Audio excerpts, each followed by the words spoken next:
Hello YouTube, Boss Moki here. At meron tayong pag-uusapan ngayon. Balikan naman natin yung mga mga sikat na sexy star ng mga 90s. So, alam ko marami makaka-relate sa inyo dito. Lalo na yung mga boys na tumatakas pa sa school para lang makapanood ng mga bagong movies ng ating mga sexy star. Ako, dati kakating pa nga ako niyan dahil 50 pesos lang yung dati sinihan So ito, tingnan natin yung video ni Kwentong Sikat TV. So pahiram muna ng video mo, sir, Kwentong Sikat or ma'am. Tryakan lang namin. Let's go.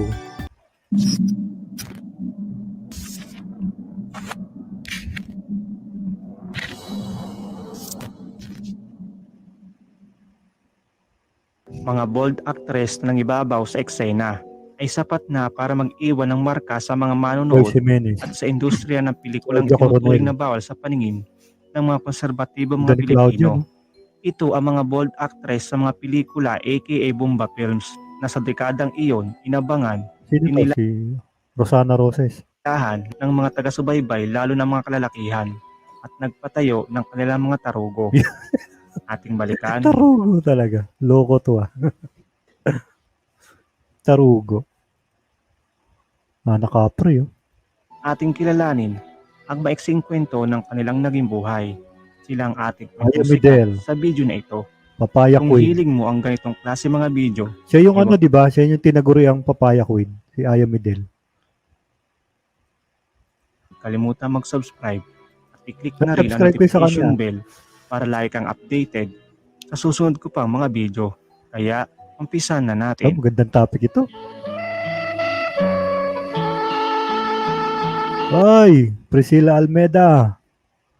Ano ang tawag sa pagod? Sariwa. Uy, sariwa. Title nito, sariwa. Pag siya naka-brief, ayoko na. Wala na tayong magagawa, Susie. At kaya ako papambayad niya, Lola. Si Priscilla Almeida, alam ko, unang pangalan niya ni Abi Biduya. At alam ko sa That's Entertainment siya. Hindi ko sure pero alam ko doon siya That's Entertainment yan Abi Biduya. Ipapakasal niya ako sa lalaking hindi ko gusto. Sariwa. Nardo, angkinin mo ako. Ayokong asamin ng bagay na hindi ko kayang abutin. Pero pwede naman natin dayain ng totoo, Nardo. Kahit saglit lang. Priscilla Ganda ni Priscilla. Ang mga pelikulang sexual na kanya pinagbidahan na nagpatayo sa mga manoy ng mga kalalakihan. Sariwa, 1996. Tukso Layon Mo Ako 2, 1996. Sutla, 1999. At Syota ng Bayan, 2001. Syota ng Bayan. Ang alam ko ka-partner niya doon, si Tonton Gutierrez. Yun yung may scene na sa sasakyan sila. Syota ng Bayan. Yung hiniklat ni Tonton Gutierrez yung panty niya. Yung kinain yung wet market. Bago nakilala si Priscilla Almeida bilang isang sexy actress, nakilala siya bilang isang teenage star na nagngangalang Abi Bidoya noong 1992. Pinakilala siya bilang isang love interest ni Jomar Iliana, Mark Anthony Fernandez at Eric Proctoso sa Guapings na The First Adventure. Taon na lumipas, muli niyang ibinalik ang sarili bilang matapang na bituin na si Priscilla Almeida at gumawa ng isang serye ng mga mapangahas na pelikula tulad ng Sutla, kung saan ginawa niya ang role na walang saplot sa taas at babang parte ng kanyang katawan. Siya ay nakatira dati sa Alberta, Canada, kasama ang kanyang pamilya. Isa na siyang ina sa 3 magagandang bold actress na babae. Bago siya nanatili sa Canada ng matagal, nagtrabaho si Priscilla bilang isang waitress sa isang restaurant na tinatawag na Ponjo sa Japan. Kamakailan lamang, ipinahayag ni Priscilla sa media ang kanyang hiling na makabalik sa showbiz. Nais ni Priscilla na ilarawan ng isang kontrabida role na katulad ng papel ni Dimples Romana, Kadinang Ginto. Ganda ni Dimples, no? Isa sa mga idol ko to si Dimples Romana. Ang ganda ng mukha niya.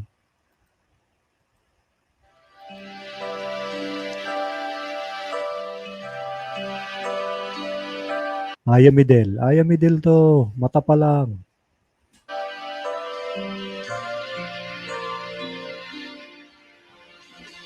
Ay, si ano pala? Si ano tawag doon? Yung naging shota ni Nino Mulak. Ines Veneracion. Si Ines. Ito yung ano eh. May movie ito na ano eh. Zelda 14. Ang title. Maraming movie ito eh.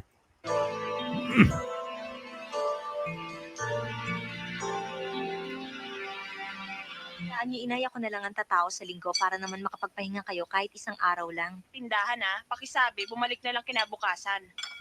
Oo, inay. Ines Veneracion. Ang mga pelikulang sexual na kanyang pinagbibidahan na nagpatayo sa mga manoy ng mga kalalakihan. Sa Paraiso ni Efren, 1999 at Alindog ni Barbara noong 1999. Si Ines Veneracion ay nanatili aktibo sa showbiz. O hindi mo na ano. Zelda 14, sali din siya dun. Gumawa ng mga proyekto sa ABS-CBN at GMA7. Ang kanyang huling cast sa teleserye ay ang seryeng 2016 na The Greatest Love. Bahagi rin siya ng pelikula ni Sylvia Sanchez na Diyosa na pinalabas noong 2019. Noong October 2019, sumali si Ines sa Tanyag na Kampiyon na edisyon ng segment ng Tawag ng Tanghalan na It's Showtime. Sorry girl Bawi. Nag-aaway pa tayo ng dahil sa mukha niyo. Ano title nito? Alam ko, Drive ito eh. Ano title nito? Drive ba? Overdrive? Tama. Sino ba naman kasi nagsabi sa'yo na Ha? Oh no! Luka-luka talaga yung alaga mo, Manny. Kanina pa ba siya umalis? Hindi, kaalis-alis lang.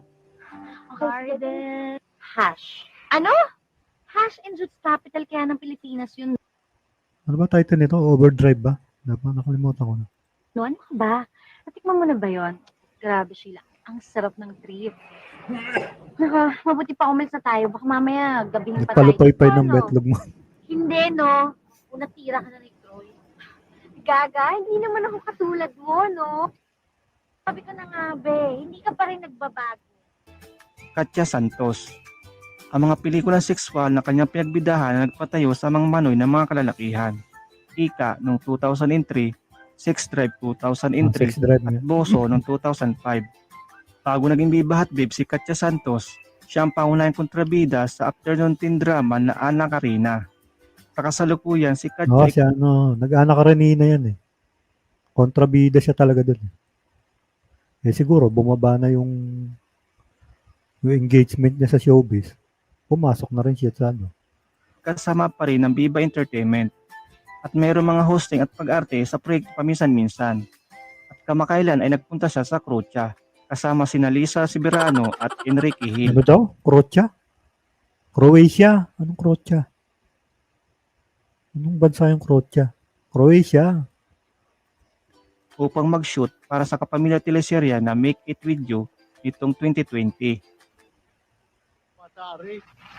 Pag pupunta ka nga rin huwag ganyan ang pananamit mo.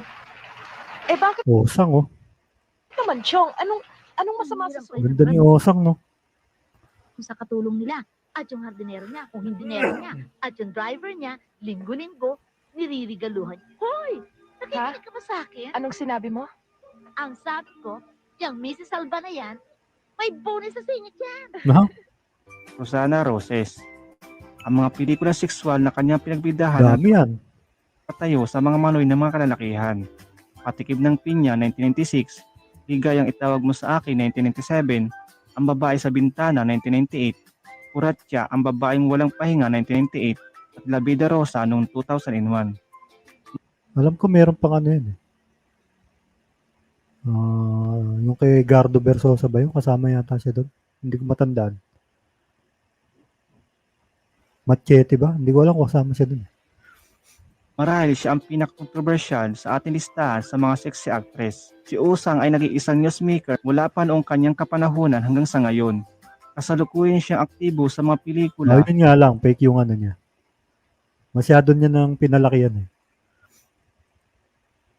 Alam ko galing to sa ano eh. Sa bar sa Quezon City.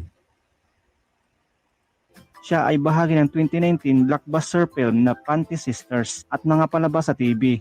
Si Usang ay kasalukuyang lumalabas sa ABS-CBN na early primetime series na Pamilya Ko. Ganda ni Osang, no? Bakit? Ganyan Uy, ka rin. Claudia Coronel. Sana, Claudia. Siya ngayon ang bagong may-ari ng Hacienda Montemar, si Don Anakan Ramon mo Estevez Anakan mo ako. Hindi ito yun. at si Senyora Sa gubat yun eh, yung anakan mo ako. Mga tribo sila dun eh. Huwag naman senyora, tumatanda tayo niyan eh. Senyorita na lang. Senyorita pala. Kumusta po kayo?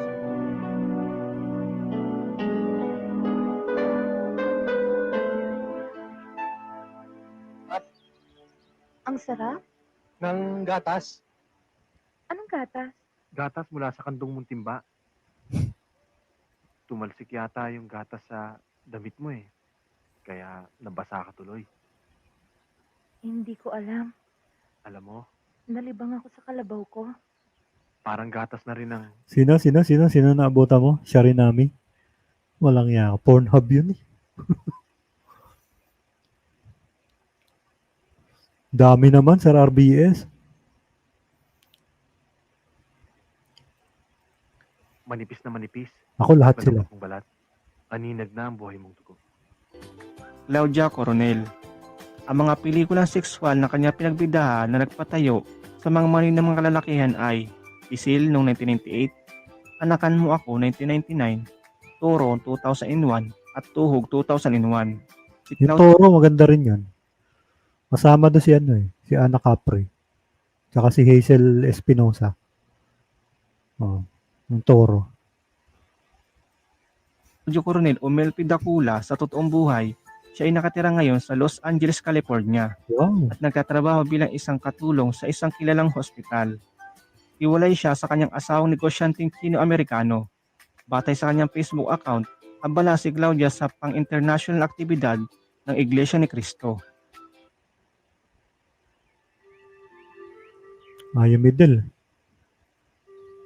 Jeff, iniimbestigahan mo ba ako o pinaghihinala? Ito si ano eh. Babae sa bubungan lata. Si Mulata. Si Mulata rin to eh. Hindi prima ngayon, ako na ang pumatay. Pero para sa akin, ang mga ganong klaseng tao ay dapat na mawala sa mundo. Siguro, may Pina- ginawa silang kasalanan dun sa Pinaitim siya dito. katubong sindayan.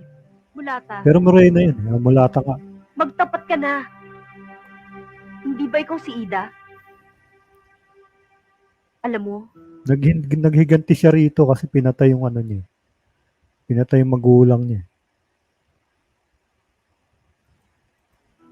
nung mga bata pa kami, ikaw ang kaibigan kong si Ida, hindi Ito ba? ang ano.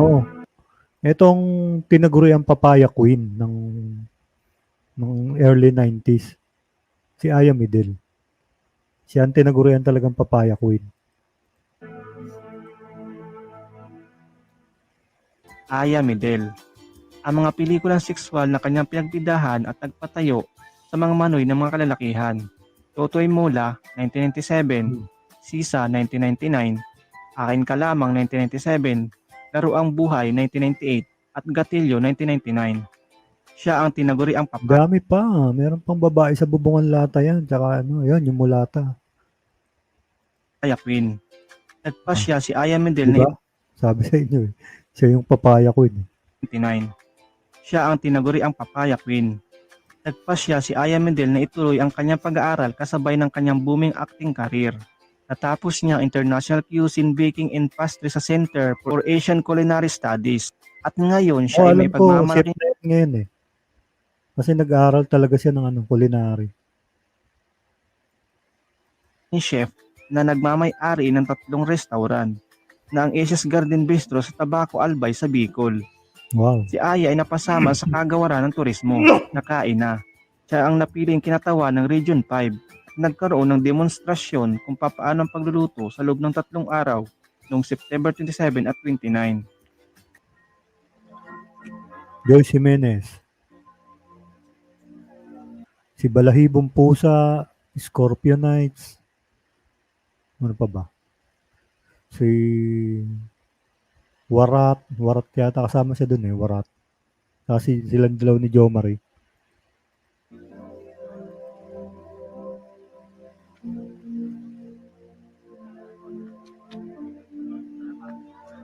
Bakit ako nasa My Day nun?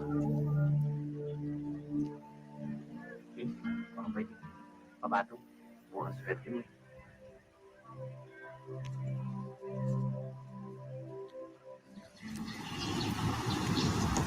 Baka nga. Sobrang na-inlove ko si nanay, hindi ko na siya pwedeng masisi. Scorpio Knights. Baka gabihin tayo. Sorry, Sarah. Hindi ko pwedeng ihatag. Baka kukuha rin ako niyan. Albert Martinez. Hello, si nanay. Scorpio Knights yan. Joyce Jimenez. Ang mga pelikulang sexual na kanyang pinagbidahan na nagpatayo sa mga manoy ng mga kalalakihan. Scorpio Knights 2 noong 1999, Warat noong 1999, at Ano Bang Meron Ka noong 2001. Si Joyce Jimenez ay tinaguri ang pantasya ng bayan. Siya ngayon ay namumuhay sa California, USA, kasama ang kanyang asawa na Phil-Am na si Paul Eli Igbalik at ang kanilang 3 anak. Bukod sa pagiging isang full-time mommy vlogger, si Joyce ay mahilig sa fitness and workout. Sana tayo rin ganyan. Uy, Alec Bobic. nandito ako ngayon sa Skolta. Dito pa sa bagong park nila sa may Kamas Pitpit Pond. 3 years ago. First year college. Nang ematay yung father ko sa Miss You ito. napilitan ako. University Belt ang title nitong movie na ito. Ayan, University Belt yan. Parang ako rin kayo eh. Hirap ako nun maghanap ng trabaho. Kaya napilitan na ako ibenta yung katawan ko. U-Belt. Alec Bobic. Ang mga pelikulang sexual na kanya pinagbidahan na nagpatayo sa mga manoy ng mga kalalakihan. Tampisaw 2002, Masarap na Pugad 2002 at Naglalayag 2004. Si Alec Bobic ay nagpatuloy sa showbiz hiatus noong 2007 matapos maipanganak ang kanyang anak kasama ang artista na si Carlo Maceda. Ngunit makalipas ang ilang buwan, bumalik si Alec Bobic sa showbiz at pinagbibidahan ng ilang teleserye tulad ng Kaso Baker tumabaan with My siya. Hearts noong 2012, Nasan Ka Nang Kailangan Kita noong 2015, at FPJ ang probinsyano noong 2016 at Pero sexy niya, ano? Si 2017. Alec Bobic. Siya ay kasalukuyang kabilang sa cast ng Kadenang Ginto noong 2019. At iyan ang mga maiksing Oh, kwento tapos na. na naging buhay ng mga bold actress. Kung nagustuhan po ang ating video, Ano ba? Kilala ko lahat, no? So, yun. Maraming salamat sa video ni Kwentong Sikat TV. Ang dami niyong views, ha? 1.8 million. Sana all. So, shout out yung mga nasa baba. At alam ko, nag-enjoy kayo, lalo na yung mga kalalakihan. Sir RBS. Today, Kuis Ahmed. So, subscribe kayo sa channel ni Kuis Ahmed. Yan. So, hanggang doon na lang. Maraming salamat. Bye-bye.